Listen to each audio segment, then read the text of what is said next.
This tutorial will teach you how to use the pre-stock feature in Machineric for machine evaluations.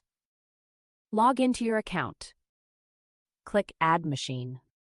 To add a pre-stock asset, you must configure the categories in the same way as when adding a machine to your active stock. Select the main category. Select the subcategory. Select the type. Click Create Pre-stock. Fill in the details of the machine.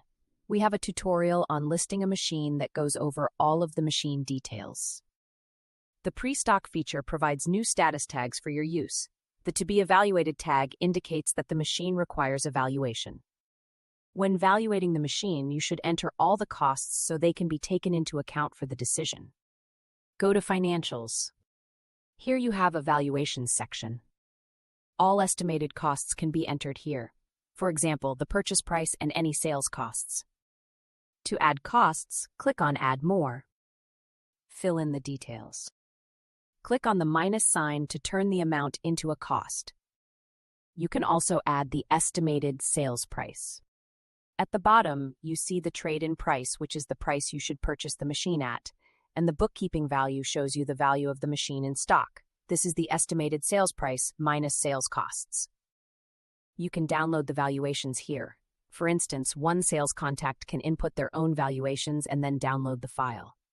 After deleting their data, another sales contact can also complete their own valuations for the same machine. When the evaluation is complete, you can go back to change the status. Open the drop-down menu. Here you will find a status section labeled Pre-stock. You can choose Evaluated as the status to signal to your manager that they can then assess the results. Click Save.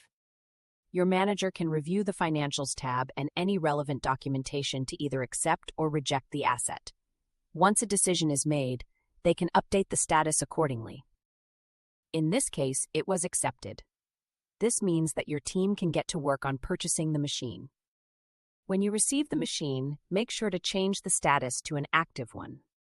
You can then see the machine in your active stock list and sell it with the decided upon sales price. You have successfully learned how to use the pre-stock feature in Machineric. Thank you for watching.